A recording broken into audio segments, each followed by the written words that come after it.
Hi friends. నేను మీ నరసింహ. తెలుగు పల్లవి ఛానల్‌కి స్వాగతం.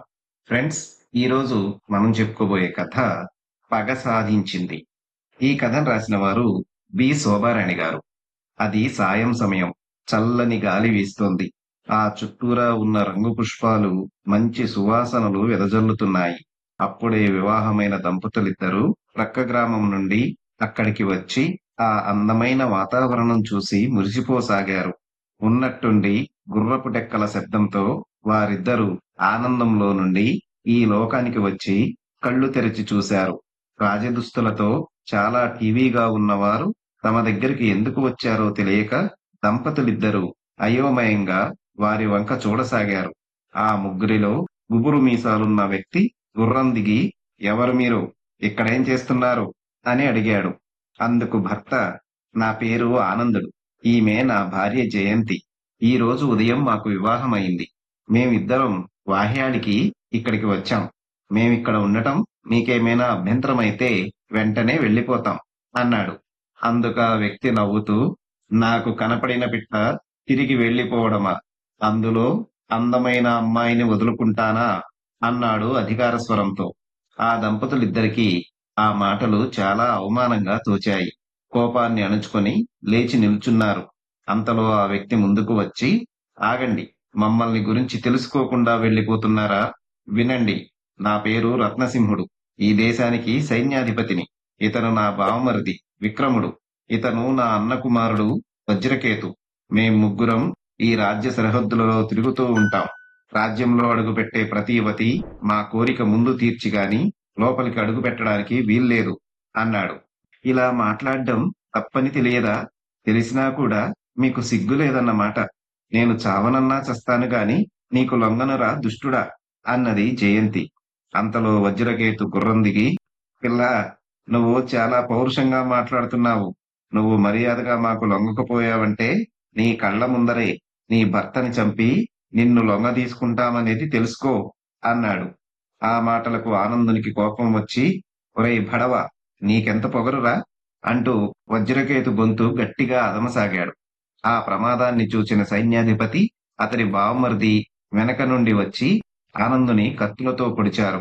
ఆ దెబ్బకు తట్టుకోలేక ఆనందుడు "అమ్మా" అని అరుస్తూ వెనక్కి విరుచుకుపడ్డాడు. వజ్రకేతు కత్తితో అతని గుండెలో బలంగా పొడిచాడు. ఆ దృశ్యం చూసిన జయంతి కెవ్వున కేకవేసి, "ఏమండీ" అని అరుస్తూ ఆనందుని వద్దకు పరిగెత్తింది. కొనప్రాణాలతో ఉన్న ఆనందుడు, జయంతి, నన్ను గురించి నువ్వు బెంగపడకు. నేను చనిపోయినా నా ఆత్మ నీతోనే ఉంటుంది. నీకు బలాన్ని, ధైర్యాన్ని ఇస్తుంది. నన్ను అన్యాయంగా చంపిన దుర్మార్గులను ఈ ముగ్గుర్ని నువ్వు చంపి తీరాలి. మగవాణ్ణి, నేనే వారిని ఎదుర్కోలేకపోయాను. నువ్వు ఆడదాన్ని, ఏం చేయగలనని కంగారు పడకు. నేను చనిపోతే నా ఆత్మకు రెట్టింపు బలం ఉంటుంది. ఆ బలమంతా నీకు ఉపయోగపడుతుంది. నువ్వు ధైర్యం తెచ్చుకొని వారిని ఎదిరించి చంపాలి. అప్పుడే నా ఆత్మకు శాంతి కలిగి వెళ్ళిపోతుంది. ఈ నా కోరికను నువ్వు తప్పక తీర్చాలి" అంటూ కన్ను మూశాడు. అది చూసి జయంతి బోరున ఏడవసాగింది. కాని ఆ ముగ్గురికి ఆ దృశ్యం చూసి చీమ కుట్టినట్లయినా లేదు. వజ్రకేతు, "పిల్లా, చనిపోయిన వాణ్ణి చూసి ఏడిస్తే బ్రతికి తిరిగి రాగలడా? రా, చీకటి పడుతోంది.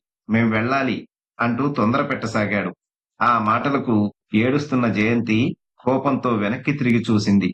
ఆమె తల జుట్టు సగం ఆమె ముఖం మీద పడి ఉంది. కళ్ళు నిప్పుల్లా ఎర్రగా, చూడ్డానికి అపరకాళి స్వరూపంలా ఉంది.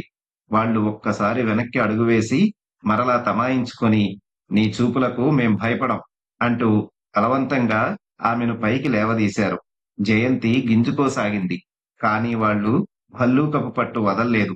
చివరికి ఆమె కోపంతో వజ్రకేతు చేయిని బలంగా కొరికింది. వజ్రకేతు "అబ్బా" అని అరుస్తూ వెనక్కి అడుగు వేశాడు. అది చూసి సైన్యాధిపతి ఉగ్రుడై జయంతిని చాచి చెంప మీద కొట్టాడు. ఆ దెబ్బకు ఆమె 2 తిరుగుళ్ళు తిరిగి దూరంలో పడ్డది. "మంచిగా మాకు లొంగకపోతే నిన్ను చిత్రహింసలు పెడతాం" అంటూ ముగ్గురు ముందుకు అడుగులు వేయసాగారు. కింద పడిన జయంతి పైకి లేచి నిలబడి వారి నుండి ఎలా తప్పించుకోవాలో తెలియక ధైర్యం తెచ్చుకొని కింద ఉన్న మట్టిని పిడికిలతో తీసుకొని ఎదురుగా వస్తున్న వారి ముఖం మీద కొట్టి వెనక్కి తిరిగి పరిగెత్తింది. ముగ్గురు తమ కళ్ళల్లో పడిన మట్టిని గబగబా దులుపుకొని జయంతి పరిగెత్తిన వైపు వేగంగా పరిగెత్తి వెళ్లారు. ముందు పరిగెత్తుతున్న జయంతి వెనక వాళ్ళు తనను తరుముకొస్తున్నారని తన వేగాన్ని పెంచింది. అదంతా అడవి మార్గం. చెట్లు పొదలతో నిండి ఉంది. సుకుమారమైన పాదాలు రాళ్ళు రప్పల మీద పడి గాయాలు ఏర్పడి రక్తం కారసాగింది. అయినా ఆమె నిలవలేదు. ఆగితే వారికి దొరికిపోతానని భయంతో పరిగెత్తసాగింది. అంతలో ఎదురువైపుగా ఓ అందమైన రథం రావటం చూసింది జయంతి. ఆ రథంలో ఆ దేశపు రాజో మంత్రో వస్తున్నారు. వారితో తాను మాట్లాడి ఆ దుర్మార్గుల బారి నుండి సులభంగా తప్పించుకోవచ్చు అనుకుంది. జయంతి అనుకున్నట్టు ఆ రథంలో ఆ దేశపు మహారాజు వస్తున్నారు. ఆయన రథంలో నుండే యువతి ఒకటి పరిగెత్తుకు రావటం చూసి రథం ఆపి అందులో నుండి దిగి పరిగెత్తుకు వస్తున్న జయంతిని నిలిపాడు. జయంతి వెనుక తరుముకొస్తున్న సైన్యాధిపతి బృందం రాజుగారిని చూడ్డంతో ఆగిపోయి దిక్కులు చూడసాగారు. రాజుగారు వారిని చూసి, రత్నసింహ, ఎవరి అమ్మాయి? మీ ముగ్గురెందుకు తరుముకొస్తున్నారు అని అడిగాడు. రత్నసింహుడు రాజుగారికి ఏం చెప్పాలో తెలియక నీరుగారిపోసాగాడు. అంతలో జయంతి, మహారాజా, నన్ను ఈ దుర్మార్గుల నుండి కాపాడండి. నాకు ఈ రోజే వివాహమైంది. వివాహమైన కొత్త దంపతులం మీ రాజ్యం చూడాలని వచ్చాం. అంతలో ఈ దుష్ట సైన్యాధిపతి తన బృందంతో వచ్చి నన్ను తన కోరిక తీర్చమని బలవంతం చేసి చివరికి నా కళ్ళ ఎదుటే నా భర్తను అన్యాయంగా తన పొట్టన పెట్టుకొని నన్ను తరుముకొస్తున్నారు అన్నది. ఈ మాటలు విన్న రాజుగారు కోపంతో, సైన్యాధిపతి, దేశాన్ని రక్షించవలసిన నువ్వు చేయవలసిన పని ఇదేనా? ఛ! ఇంత క్రూరంగా ఎలా మారావు అన్నాడు. రత్నసింహుడు, మహారాజా, ఆడది చెప్పిన మాటలు విని మీరు నన్ను అనుమానిస్తున్నారా? ఇన్ని సంవత్సరాలుగా మీ సైన్యాధిపతిగా ఉండి ఏ రోజైనా చిన్న తప్పు చేశానా? ఈ యువతి చెప్పిందంతా అబద్ధం. ఈమె పిచ్చిది అన్నాడు. మేం ముగ్గురం సాయంత్రం నుండి ఇక్కడ తిరుగుతున్నాం. అప్పుడు ఒక యువకుడు మన రాజ్యంలో ఉద్యోగం ఇప్పించమని నన్ను కోరాడు. అప్పుడే ఈ పిచ్చిది అతని వెనక నుండి పరిగెత్తుకొచ్చి నన్ను వివాహం చేసుకో అని అతన్ని తొందర పెట్టసాగింది. అందులకతను, నువ్వు పిచ్చిదానివి, నిన్నెవడు వివాహం చేసుకుంటాడు అని కసిరి కొట్టాడు. దాంతో ఈమె రెచ్చిపోయి ఏమరుపాటుతో ఉన్న నా వర నుండి కత్తిలాగి అతన్ని పొడిచి చంపేసింది. అంతా క్షణంలో నా కళ్ల ముందే జరిగిపోయింది. నేను కోపంతో ఆమెను కొట్టి నా కత్తి లాక్కొని ఆమెను బంధించబోయాను. కాని ఈ పిచ్చిది నా కళ్ళల్లో మట్టి కొట్టి పారిపోయింది. ఇక ఈ పిచ్చిదానిని రాజ్యంలో తిరగనిస్తే ఎందరి ప్రాణాలు తీస్తుందోనన్న భయంతో ఆమెను పట్టుకోవడానికి పరిగెత్తుకొచ్చాము. అంతలో మీరు ఎదురవడంతో ఈ పిచ్చిది నన్ను హంతకునిగా చెప్పింది. నా వెంట నా బావమరిది, అన్న కుమారుడు ఉన్నారు. వాళ్ళు జరిగిన దృశ్యాన్ని కళ్ళారా చూశారు అన్నాడు రత్నసింహుడు. రాజుగారు ఒకసారి జయంతి వంక చూశారు. ఆమె తల విరబూసుకొని ఉంది. ఆమె పరిగెత్తి రావడంతో ఆమె చీర చెట్లకు తగిలి చిరుగు పట్టింది. ఒళ్లంతా దుమ్ముతో పేరుకొని ఉంది. అది చూసిన రాజుకు రత్నసింహుడు చెప్పింది సరిగా ఉన్నట్లు తోచింది. అంతలో రథం తోలేవాడు కొంత దూరం ముందుకు వెళ్లి ఆనందుని శవాన్ని చూసి వెనక్కి వచ్చి, మహారాజా, అక్కడో యువకుని శవం పడి ఉంది. అతన్ని వీపున, గుండెల్లో కత్తితో పొడిచినట్లుంది. చూడడానికి ఏ పిచ్చివాళ్లు చేసినట్లో ఉంది. మన సైన్యాధిపతి గారు చెప్పింది సరిగా ఉంది అన్నాడు. జయంతి ఏమీ మాట్లాడలేకపోయింది. ఇంత మోసం, కుట్ర, అన్యాయం జరిగినా తనను హంతకురాలిగా ఈ రత్నసింహుడు చిత్రించాడు. ఛీ! నిజంగా దేవుడనేవాడు లేడు. ఉంటే తన కళ్ళ ముందర ఇంత ఘోరం ఒక అబలకు జరుగుతుంటే కూర్చుని హాయిగా తిలకిస్తున్నాడా ఈ రోజు అని మనసులో అనుకొని తల వంచుకుంది. జయంతి ఏమీ మాట్లాడకపోవడంతో రాజుగారికి ఆమె మీద అనుమానం ఎక్కువైంది. ఆమె హంతకురాలిగా భావించాడు. అంతలో 10 మంది సైనికులు వచ్చి ఆగారు. వాళ్ళు రాజుగారి రథం వెనుక వస్తున్నారు. కొంత ఆలస్యంగా వచ్చారు. రాజు వారిని చూసి, ఈ పిచ్చిది ఒక హంతకురాలు. ఈమెను బంధించి చెరసాలలో వేయండి. ఆమెకు తగిన శిక్ష తర్వాత నేను వచ్చి చెబుతాను అంటూ రథం మీద వెళ్లిపోయాడు. సైనికులు జయంతిని బంధించారు. అది చూసి రత్నసింహుని బృందం నవ్వసాగారు. జయంతి కోపంతో వారి కేసి చూసి, వెర్రివాళ్లలారా, నన్ను చెరసాలలో బంధించినంత మాత్రాన మిమ్మల్ని వదిలిపెడతాననుకోకండి. మీ ముగ్గురిని చంపి నా భర్త ఆత్మకు శాంతిని కలిగిస్తాను. ఈ జయంతి వీరపత్ని అని నిరూపిస్తాను అంటూ సైనికుల వెంట నడవసాగింది. జయంతి మాటలకు ఆ ముగ్గురు లెక్క చేయకుండా ఆరిపోయే దీపం ప్రకాశవంతంగా వెలుగుతుందట. పాపం ఆ చెరసాలలోకి వెళ్ళిన 2 రోజులలో మరణించబోతుంది. తన ఇష్టం వచ్చినట్టు మాట్లాడని అని అనుకుంటూ ముగ్గురు తమ దారిన వెళ్లారు. అదో పెద్ద చెరసాల. అందులో 500 మందికి పైగా ఖైదీలు ఉన్నారు. అందులో స్త్రీలు 30 మంది దాకా ఉన్నారు. చెరసాలలో ఉన్నవాళ్ళు ఏదో పని చేస్తుండాలి. లేకపోతే సైనికుల కొరడా దెబ్బలకు గురి కావలసి ఉంటుంది. సైనికులు జయంతిని ఆడ ఖైదీలున్న చోట వదిలి వెళ్లారు.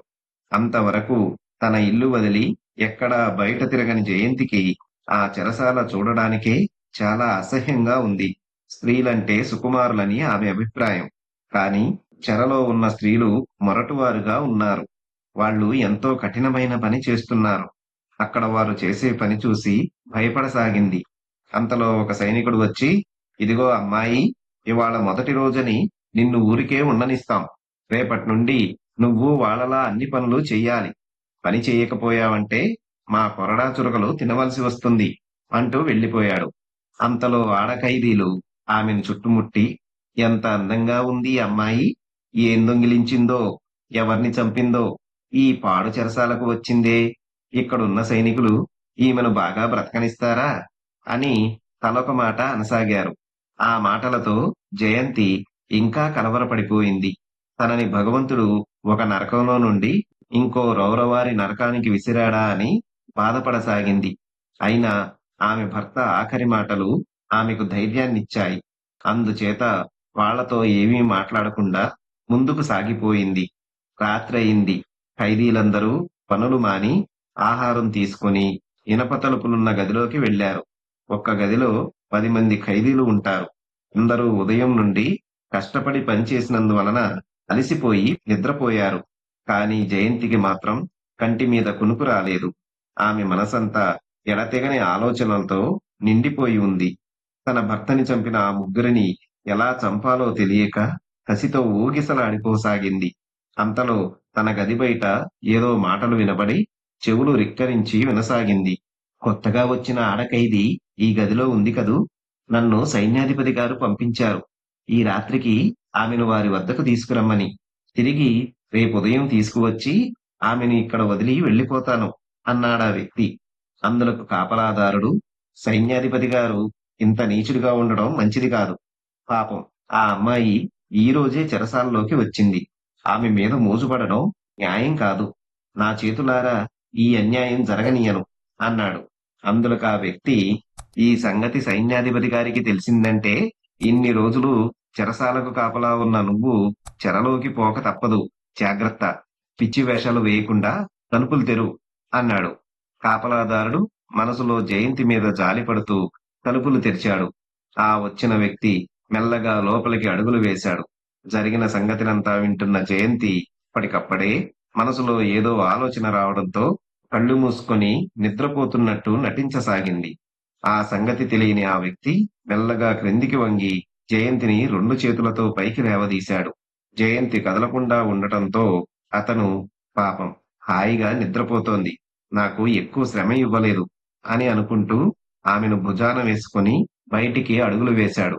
ముందుగా ఏర్పాటు చేసుకున్నందువలన గస్తీ తిరుగుతున్న సైనికులు అతన్ని ఆపలేదు. అతను ధైర్యంగా ముందుకు వెళ్ళసాగాడు. బయటికి వెళ్ళడానికున్న పెద్ద ఇనప తలుపులు సైన్యాధికారి అధికారానికి లొంగిపోయాయి. అతను సులభంగా వాటిని దాటి బయటికి వచ్చాడు. బయట గుర్రపు తయారుగా ఉంది. అతను జయంతిని బండిలో పడుకోబెట్టి తాను ఎక్కి బండిని నడపమన్నాడు. బండివాడు గుర్రాన్ని అదిల్చాడు. గుర్రం బండి వేగంగా ముందుకు వెళ్ళసాగింది. కొంత దూరం బండి వెళ్ళిన తర్వాత అంతవరకు ఉరుములు మెరుపులతో భయపెడుతున్న ఆకాశం ఇక తన వల్ల కాదన్నట్టుగా కుండపోతగా వర్షాన్ని కురిపించసాగింది. వర్షానికి తోడు గాలి వేగంగా వీచడంతో గుర్రాలు వేగంగా పరిగెత్తలేక నిలిచిపోయాయి. గుర్రం బండి ఆగడంతో అంతవరకు ఏం చేయాలో ఆలోచిస్తున్న జయంతి తన భర్త ఆఖరిసారిగా చెప్పిన మాటలను నెమరు వేసుకోసాగింది. తాను ఏం చేయాలో కర్తవ్యం ఆలోచించసాగింది. ఇక బండి కొద్దిసేపటిలో సైన్యాధిపతి ఇల్లు చేరుకుంటుంది. అంతలో తాను ఇక్కడి నుండి తప్పించుకోవాలి. ఎలా? అలా ఆలోచిస్తుండగా జయంతిలో ఏదో ఒక అద్భుత శక్తి ఉత్సాహపరిచినట్లనిపించింది. ఆమె శరీరమంతా బరువైనట్లనిపించింది. ఆమెకు 1000 ఏనుగుల శక్తి వచ్చినట్లనిపించి, జయంతి, నేను నీలో ఉన్నాను. ఇక ధైర్యంతో ముందుకు సాగు. నీ కర్తవ్యాన్ని నిర్వర్తించు. ఈ తరుణంలో ఇక్కడి నుండి తప్పించుకో. భయపడవద్దు అని తన భర్త ఆమె చెవిలో గింగురుమని చెప్పినట్టు తోచింది. అంతే. జయంతి చటుక్కున లేచి కూర్చుంది. అది చూసి పక్కనున్న వ్యక్తి, భయపడకు. నువ్వు మన సైన్యాధిపతి గారి ఇంటికి వెళుతున్నావు. నాకు త్వరలో చెర నుండి విముక్తి దొరుకుతుంది అన్నాడు. జయంతికి అతని మాటలు ఏమీ వినపడలేదు. ఆమె చెవిలో భర్త ఆనందుని మాటలు మారుమ్రోగుతున్నాయి. మెల్లగా అతని వైపుకు జరిగి అతని గొంతు గట్టిగా పట్టుకుని పిసకసాగింది. ఆమె పట్టు నుండి అతను విడిపించుకోలేకపోయాడు. అతని నాలుక బయటికి వచ్చింది. అతని చేతులు కాళ్ళు స్వాధీనం తప్పాయి. కనుగుడ్లు బయటకు పొడుచుకు వచ్చాయి. ఇంత జరుగుతున్నా బండివాడికి ఏమీ తెలియలేదు బయట వానమోతతో. అందువలన అతను గుర్రాల్ని అదిలిస్తూ తోలుకుపోసాగాడు. జయంతిలోని కోపం చల్లారగానే ఆ వ్యక్తిని బండిలో నుండి బయటికి విసిరికొట్టింది. బండిలో నుండి ఏదో బయటికి పడిన శబ్దం వినపడడంతో బండివాడు గుర్రాల్ని ఆపి వెనక్కి తిరిగాడు. బండిలో జయంతి తప్ప మరో వ్యక్తి లేరు. బండివాడు ఆశ్చర్యంతో, అమ్మాయి, ఆయనెక్కడా అని అడిగాడు. జయంతి కోపంతో, అక్కడున్నాడు పో అంటూ బండివాణ్ణి బలంగా బయటికి తోసి గుర్రాల్ని అదిలిస్తూ బండి నడుపుకుంటూ వేగంగా ముందుకు వెళ్ళిపోయింది. జయంతి వర్షంలో చాలా దూరం బండిని నడిపింది. తర్వాత బండిని ఆపి కిందికి దిగి కలయి చూసింది. అంతా కటిక చీకటి. దూరాన మెరుపు వెలుగులో పెద్ద భవనం కనిపించింది. దానికి తోడు ఎవరో తనని పిలుస్తున్నట్లు వర్షం ఆగిపోయింది. జయంతి మెల్లగా ఆ భవనం వద్దకు వెళ్లి తలుపులు గట్టిగా తట్టింది. తలుపులు తెరుచుకొని ఒక ముసలివాడు బయటికి వచ్చి, ఎవరమ్మా నువ్వు? ఇంత రాత్రివేళ వచ్చావేమిటి అన్నాడు. జయంతి ముసలివాణ్ణి ఆశ్చర్యంగా చూసి, తాత, నువ్వు నన్ను గుర్తుపట్టలేదా? 5 సంవత్సరాల కిందట చింతలపల్లిలో మా ఇంటికి ఎదురింటిలో ఉండేవాడివి కదా, ఇంకా గుర్తుకు రాలేదా? నేను సుబ్బలక్ష్మి కూతురు జయంతిని అంటూ ఇంకా కొన్ని వివరాలు చెప్పింది. దాంతో అర్థమై, ఓ జయంతి, నువ్వా? ఏమిటిలా ఉన్నావు? ఇక్కడికి ఎప్పుడొచ్చావు? నేనిక్కడున్న సంగతి నీకు ఎలా తెలిసింది? ఆశ్చర్యంతో అడిగాడు. జయంతి భోరున ఏడుస్తూ జరిగిన ఉదంతం వివరంగా చెప్పింది. అంతా విన్న అతను, విచారపడకమ్మా, ఆ దేవుడనేవాడు నిజంగానే ఉన్నాడు కాబట్టే నిన్ను నా వద్దకు పంపాడు. నేను ఈ భవనానికి కాపలాదారు. దీని యజమానులు వారం రోజుల క్రితం యాత్రలకని బయలుదేరారు. ఇంకా 10 రోజుల దాకా రారు. అంతవరకు నువ్వు ఈ భవనంలో రాణిలా ఉండొచ్చు. నీ శత్రువులను హతమార్చొచ్చు అని ఓదారుస్తూ జయంతిని లోపలికి తీసుకెళ్ళాడు. అది పెద్ద రాజ ఉద్యానవనం. అది ఎన్నో అందమైన సువాసనలు వెదజల్లే పూల చెట్లతో సెలయేళ్లను కలిగి ఉంది. అక్కడి నుండి అంతఃపురం వెళ్ళడానికి ప్రత్యేక దారి ఉంది. అందువలన సామాన్యుల్ని ఆ ఉద్యానవనంలో ప్రవేశించడానికి అనుమతించరు. ధనవంతులు, రాజుగారి అనుమతి పత్రం ఉన్నవారు మాత్రం అనుమతించబడతారు. అక్కడికి జయంతి పెద్ద గుర్రపు బండిలో వచ్చి మిలమిల మెరిసే జరీ దుస్తులతో బండి దిగింది. జయంతి ఉంటున్న భవనం వారి గుర్రపు బండిని ముసలివాడు తోలుకు వచ్చాడు. ఆ సంగతి ఎవరికీ తెలియదు. ఉద్యానవన కాపలాదారులు జయంతిని గొప్ప ధనవంతురాలిగా భావించి లోపలికి అనుమతించారు. జయంతి మెల్లగా లోపలకు అడుగులు వేసింది. ఒక్క క్షణం ఆగింది. ఆమెకు కొంత దూరంలో వజ్రకేతు నిలబడి ఏదో పుష్పాన్ని పరిశీలిస్తున్నాడు. అతన్ని చూడడంతో ఆమె శరీరం ఒక్కసారి బరువెక్కినట్లనిపించింది. శరీరంలో ప్రవహిస్తున్న రక్తం కుతకుతలాడింది. కళ్ళు అరుణవర్ణంగా మారినవి. అంతలో వజ్రకేతు ఆమెను చూడ్డంతోనే నెమ్మదిగా అటువైపు రాసాగాడు. అది చూచిన జయంతి తన కోపాన్ని దిగమింగి హుషారుగా ముఖాన లేని నవ్వు తెచ్చిపెట్టుకుంది. ఖరీదైన దుస్తులతో ఉండటం చేత ఆమెను జయంతి అని ఎవ్వరూ పోల్చుకోలేదు. వజ్రకేతు ఆమె దగ్గరికి వచ్చి, ఎవరు మీరు? ఈ నగరానికి కొత్తవారిలా ఉన్నారే, నీకేమైనా సహాయం కావాలా అని అడిగాడు. జయంతి సిగ్గుపడుతున్నట్లు నటిస్తూ, నేను ఈ నగరానికి కొత్తగా వచ్చాను. మీ ఉద్యానవనంలో ఏమేమి ఉన్నవో తెలీదు. కాస్త చూపిస్తారా అన్నది. అలాగే చూపిస్తాను. నాకు ఇక్కడి స్థలాలన్నీ బాగా తెలుసు. నాతో రండి అంటూ వజ్రకేతు జయంతిని లోపలికి తీసుకుపోయాడు. వజ్రకేతు ఉద్యానవనంలో ఉన్న ముఖ్యమైన స్థలాలను జయంతికి చూపించసాగాడు. కానీ తను మాత్రం అతన్ని ఎలా చంపాలా అని ఆలోచిస్తూ నడవసాగింది. ఒకచోట చాలా మంది నిలబడి ఏదో వింత చూస్తున్నారు. జయంతికి ఉన్నట్టుండి ఓ ఆలోచన తట్టింది. చటుక్కున వజ్రకేతుకు తెలియకుండా తన దుస్తుల్లో కొంత చింపుకొని చటుక్కున కింద కూర్చుంది. ఉన్నట్టుండి జయంతి కింద కూర్చోవడంతో వజ్రకేతు ఎందుకు కింద కూర్చున్నారు? రండి అటువైపు వెళ్లి కూర్చుందాం అంటూ ఆమెను లేవదీయడానికి తన చేయి అందించాడు. జయంతి అతని చేయి గట్టిగా పట్టుకొని అయ్యయ్యో రక్షించండి, కాపాడండి అని గట్టిగా అరవసాగింది. అది చూసి వజ్రకేతు బిత్తరపోయి చూడసాగాడు. ఆ అరుపులకు చుట్టూరా ఉన్న జనం పరిగెత్తుకు వచ్చారు. అంతేకాదు, సరిగ్గా ఆ సమయానికి మంత్రిగారు కూడా అక్కడికి వచ్చారు. మంత్రిని చూడడంతో జయంతి ఆయన వద్దకు వెళ్లి దొంగ ఏడుపుతో, చూడండి, ఈ మోసగాడు నాకు ఉద్యానవనం చూపిస్తానని చెప్పి నా చేయి పట్టుకొని ఏదేదో చేయబోయాడు. రాజోద్యానంలో పట్టపగలు ఈ దుష్కార్యం చేయడానికి ఇతనికి ఎన్ని గుండెలు? ఈ రాజ్యంలో తగిన రక్షణ లేదా? అన్నది. వజ్రకేతు కోపంతో, మంత్రిగారు, ఈవిడ మాటలు నమ్మకండి. ఈమె చెప్పిందంతా అబద్ధం. నేనెవరో తెలుసు కదా అని పెద్దగా అరిచాడు. జయంతి కోపంతో, నీవెవరివైతే నాకేం? ఒక ఆడదానికి అన్యాయం చేయడానికి పూనుకున్న నీకు శిక్ష పడాలి. లేకుంటే నేను రాజుగారి వద్ద ఫిర్యాదు చేస్తాను అన్నది. అంతలో మంత్రి ముందుకు వచ్చి, వజ్రకేతు, ఇంతకు ముందు నీ మీద చాలా ఫిర్యాదులు వచ్చాయి. కానీ ఈరోజు నా కళ్ళారా చూస్తున్నాను అన్నాడు. వజ్రకేతు కోపంతో, మంత్రి, మా పినతండ్రి ఊరిలో లేరని నన్ను అవమానపరచాలనుకుంటున్నావా? ఒక సామాన్య ఆడది చెప్పిన ఫిర్యాదును నమ్మి నా మీద అనుమానపడుతున్నావా? ఈ రాజ్యంలో సైన్యాధిపతి అధికారం గురించి నీకు తెలుసుననుకుంటాను అన్నాడు. దాంతో మంత్రిగారు రెచ్చిపోయి భటులను పిలిచి, ఈ వజ్రకేతు మంత్రినని తెలిసి కూడా అమర్యాదగా మాట్లాడుతున్నాడు. పట్టపగలు రాజోద్యానంలో ఒక అమ్మాయి మీద అత్యాచారం చేయబోయాడు. అందువలన వీడిని 1 నెల రోజులు చెరలో బంధించండి అన్నాడు. వెంటనే భటులు వజ్రకేతును పెడరెక్కలు విరిచికట్టి తీసుకువెళ్లారు. వారితో వెళుతూ వజ్రకేతు, మంత్రి, మొత్తం మీద నన్ను చాలా తక్కువగా లెక్క వేశావు. 2 రోజులలో చెర నుండి బయటికి రాకపోతే నా పేరు మార్చుకుంటాను అని అరుస్తూ వెళ్ళాడు.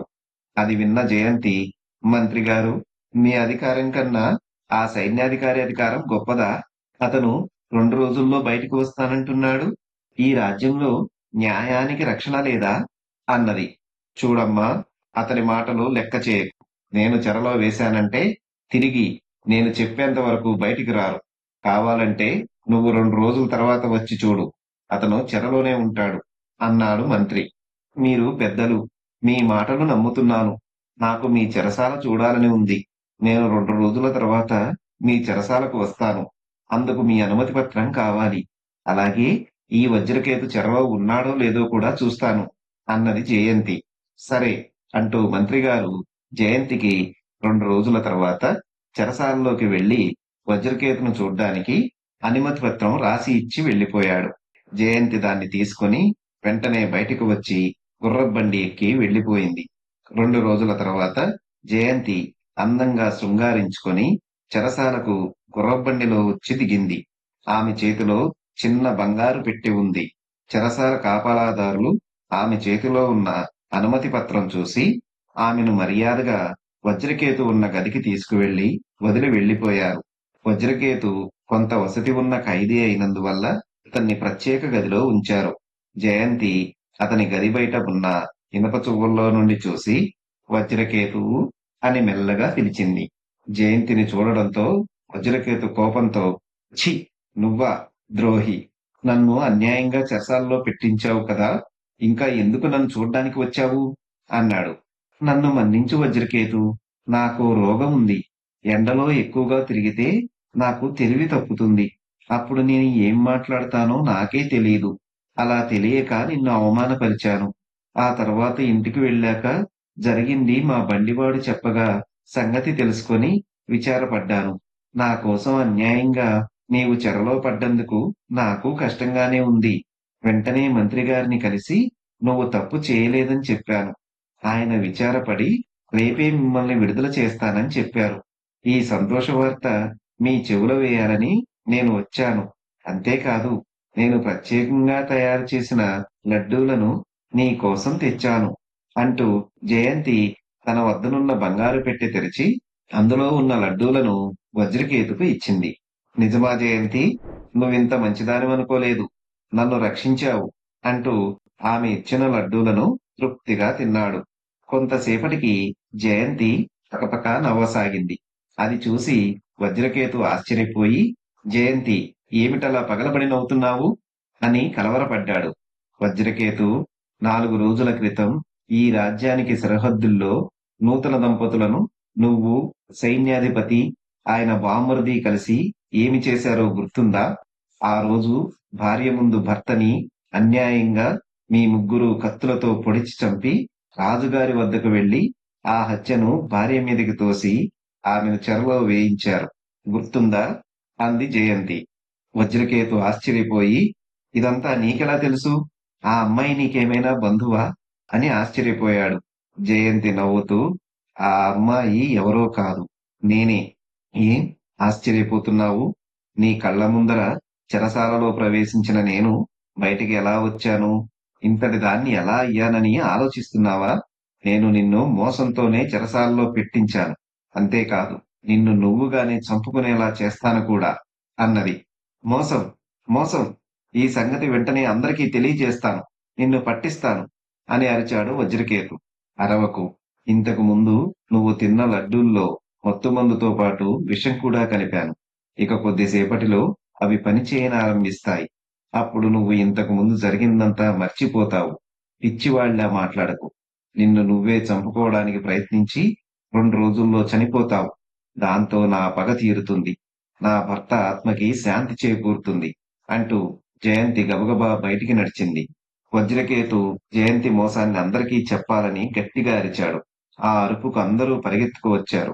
వారిని చూసి వజ్రకేతు, నేను పిచ్చివాణ్ణి. ఒక అమ్మాయికి అన్యాయం చేశాను. ఆమె కళ్ళ ముందర ఆమె భర్తను చంపాను అంటూ అరవసాగాడు. అక్కడున్న వారికి ఏమీ అర్థం కాలేదు. అతనికి మతి భ్రమించిందని వెళ్లిపోయారు. మరునాడు ఈ సంగతి తెలిసి సైన్యాధిపతి చెరసాలకు వచ్చి వజ్రకేతును కలిసి, ఏం జరిగింది? నీవు ఇక్కడికి రావడానికి కారణమైన అమ్మాయి ఎవరు అన్నాడు. మనం ముగ్గురం కలిసి ఒక హత్య చేసి తప్పించుకున్నాం కదా! ఆ కారణంగా నేను ఈ చెరలో మగ్గుతున్నాను. నువ్వు నిజం ఒప్పుకో. లేకుంటే రాజుగారికి తెలిస్తే నిన్ను చంపుతారు అని పిచ్చివాడిలా వజ్రకేతు మాట్లాడసాగాడు.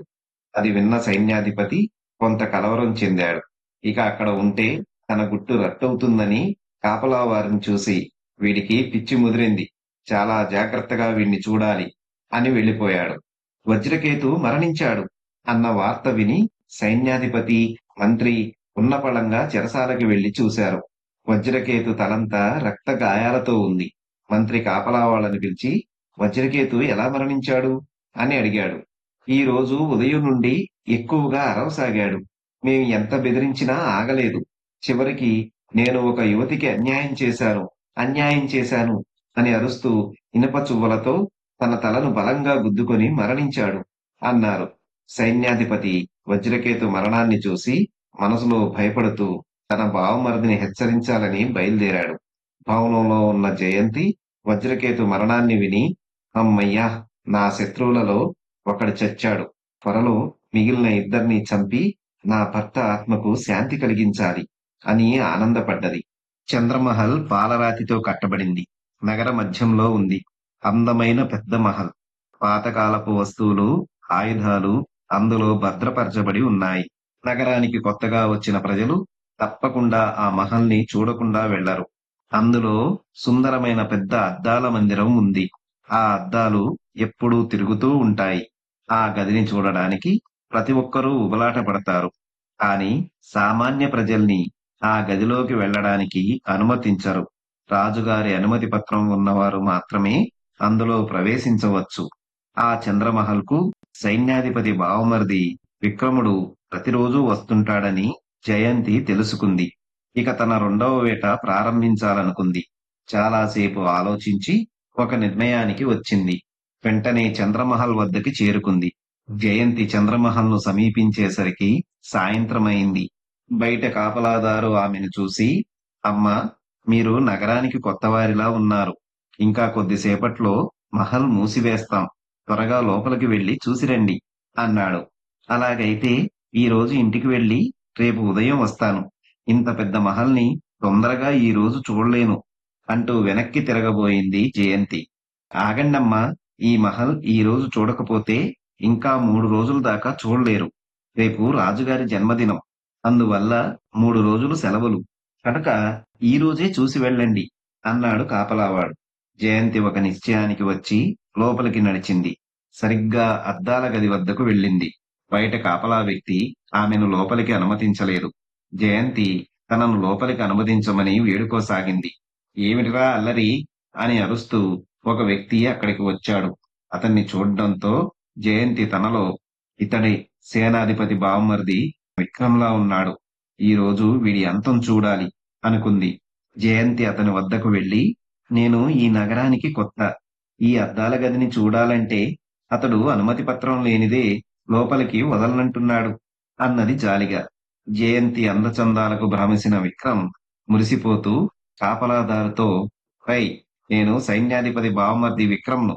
నేను చెబుతున్నాను. ఆమెను లోపలికి అనుమతించు" అన్నాడు. "మీ అనుమతితో పంపుతున్నాను. మీరు ఆమె వెంట వెళ్లి త్వరగా బయటికి రండి. ఇంకా కొద్దిసేపట్లో మహల్ మూసివేస్తారు" అన్నాడు. "అదంతా నాకు తెలుసు. ముందు తలుపు తెరువు" అని విక్రమ్ తలుపు తెరుచుకొని లోపలికి అడుగు వేసి, "మీరు కూడా రండి" అని జయంతిని లోపలికి తీసుకుపోయాడు. లోపలంతా రకరకాల అద్దాలు అందంగా తిరుగుతున్నాయి. ఎటు చూసినా జయంతి, విక్రమ్ రూపాలే కనపడసాగాయి. వాటిని చూసి విక్రమ్ రంగుల కలలు కనసాగాడు.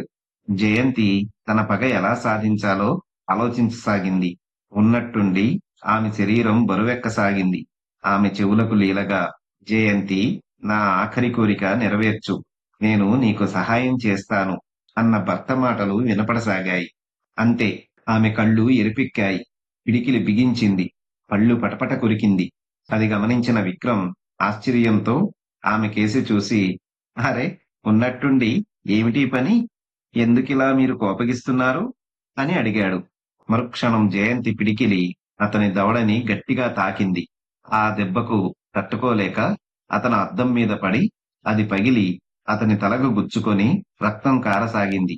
దాంతో అతనికి కోపం వచ్చి పైకి లేచాడు. జయంతి పరిగెత్తుకొచ్చి అతని కడుపు మీద గుద్దింది. ఆ బాధ భరించలేక అతను పెద్దగా అరుస్తూ కింద పడ్డాడు. అంతలో జయంతి తన చీరను కొద్దిగా చింపి ఆ పేలికతో విక్రమ్ 2 చేతులు వెనక్కి విరిచి కట్టింది. "ఎవరు నువ్వు? నన్నెందుకు హింసిస్తున్నావు?" అని భయంతో విక్రమ్ విలపించసాగాడు. వారం రోజుల కిందట నగర సరిహద్దులో భార్య ముందు భర్తను చంపి, భార్యను హంతకురాలిగా చిత్రించి చెరసాలలో మీ ముగ్గురూ కలిసి వేయించారే, గుర్తుందా? నేనే ఆ యువతిని. నా కళ్ళ ముందర భర్త చావును చూసిన అభాగ్యురాలిని. మీ మీద పగబట్టి నా కసి తీర్చుకుంటున్నాను. వజ్రకేతును చంపాను. ఇప్పుడు నిన్ను చంపుతాను. కానీ ఇలా చంపినట్టు నా మీద అనుమానం ఎవ్వరికీ కలగదు" అన్నది జయంతి. "నేను అరిచానంటే బయట ఉన్నవాళ్ళు లోపలికి వచ్చి నిన్ను బంధిస్తారు" అన్నాడు విక్రమ్. విక్రమ్, "నేను అంత బుద్ధి లేనిదాన్ని అనుకుంటున్నావా? మనం లోపలికి అడుగుపెట్టిన వెంటనే కాపలావాడు తలుపులు 2 మూశాడు. నువ్వు ఎంత పెద్దగా అరిచినా వారికి వినపడదు. నేను కత్తితో పొడిచి చంపను. నిన్ను ఈ అద్దాల గదిలో వదిలి వెళ్ళిపోతాను." నేను బయటికి వెళ్ళడంతో కాపలావాడు గది తలుపులు తెరిచి తిరిగి బిగించి వెళ్ళిపోతాడు. ఇంకా 3 రోజుల దాకా మహల్ తెరవరు. కారణం రాజుగారి జన్మదినం అవడం చేత. మరి అన్ని రోజులు ఈ అద్దాల గదిలో తిండి తిప్పలు లేక ప్రాణాలతో ఎలా ఉండగలవు? 4వ రోజు ఉదయం నీ శవం ఈ గదిలో ఉంటుంది అంటూ జయంతి గది బయటికి చల్లగా జారుకుంది. జయంతి ఒంటరిగా బయటికి రావడం చూసి కాపలాదారుడు, "మీరిద్దరూ లోపలికి వెళ్లారే? మీరు ఒంటరిగా వస్తున్నారేం? మరి విక్రమ్ గారు ఎక్కడా?" అని అడిగాడు. జయంతి కోపంతో, "నువ్వు నిద్రపోతున్నావా ఏం?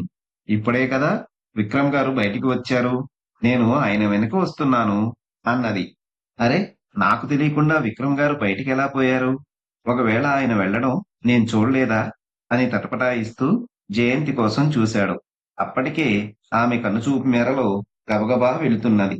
దాంతో ఇక ఆలోచించలేక గదికి తాళం వేసి బయటికి వెళ్ళిపోయాడు. జయంతి తన గుర్రపు బండిలో ఎక్కింది. అప్పటికి ఆమె గుండెలోని బరువు కొంత తగ్గినట్టుంది. బండి మెల్లగా కదలసాగింది. 3 రోజుల తర్వాత ఆనందంగా రాజుగారి జన్మదిన ఉత్సవాలు తలంచుకుంటున్న సైన్యాధిపతి రత్నసింహునికి అతని బావమర్ది చనిపోయాడన్న వార్త తెలియడంతో హుటాహుటిని చంద్రమహల్‌కి వెళ్ళాడు. అప్పటికే అక్కడికి మంత్రిగారు, రాజుగారు వచ్చి ఉన్నారు. అద్దాల గదిలో విక్రమ్ 2 చేతులు కట్టబడి రక్తం కక్కి చనిపోయి ఉన్నాడు. అతన్ని ఎవరు, ఎలా చంపారు అన్న రాజుగారి ప్రశ్నలకు కాపలావాని ద్వారా ఒక స్త్రీ అని తెలిసింది. అది విన్న రత్నసింహుని గుండెలో భయం చోటు చేసుకుంది. తనతో తిరుగుతున్న ఇద్దరు మరణించారంటే తనపై ఆ హంతకుడు గురిపెట్టకుండా ఉంటాడా అని భయపడుతూ ఎవ్వరితో మాట్లాడకుండా బయటికి నడిచాడు.